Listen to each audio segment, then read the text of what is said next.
Super ఉంది friends, మీరు కూడా ఇలా ట్రై చేయండి. దీనివల్ల ఐరన్ పెరుగుతుంది, బ్యాక్ పెయిన్ కూడా తగ్గుతుంది. బాగుంది. దీన్ని వామతో చేసుకోవచ్చు, కాడ మసాలాతో కూడా చేసుకోవచ్చు. మమ్మీ బంజారా వామ కాడో చెయ్యవా? తిని చాలా రోజులైంది.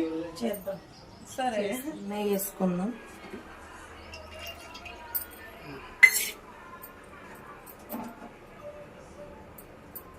దాని తర్వాత బెల్లం వేస్తాం.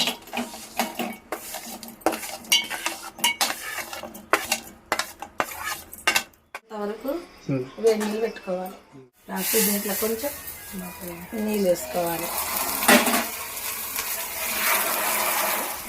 వేడి నీళ్ళు పోసిన తర్వాత వేయించిన వామ పొడి ఇందులో కాడోలో వేసుకుంటే కాడో రెడీ.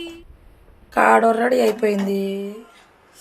ఏగో వస్తుంది కలుగుతో అసలు చెప్పిన కాడో రెడీ అయిపోయింది. తిను. Thank you mummy. ఇది చల్లారాక టేస్ట్ చేద్దాం. A few moments later. Super ఉంది ఫ్రెండ్స్, మీరు కూడా ఇలా ట్రై చేయండి. దీనివల్ల ఐరన్ పెరుగుతుంది, బ్యాక్ పెయిన్ కూడా తగ్గుతుంది. బాగుంది. దీన్ని వామతో చేసుకోవచ్చు, కాడ మసాలాతో కూడా చేసుకోవచ్చు.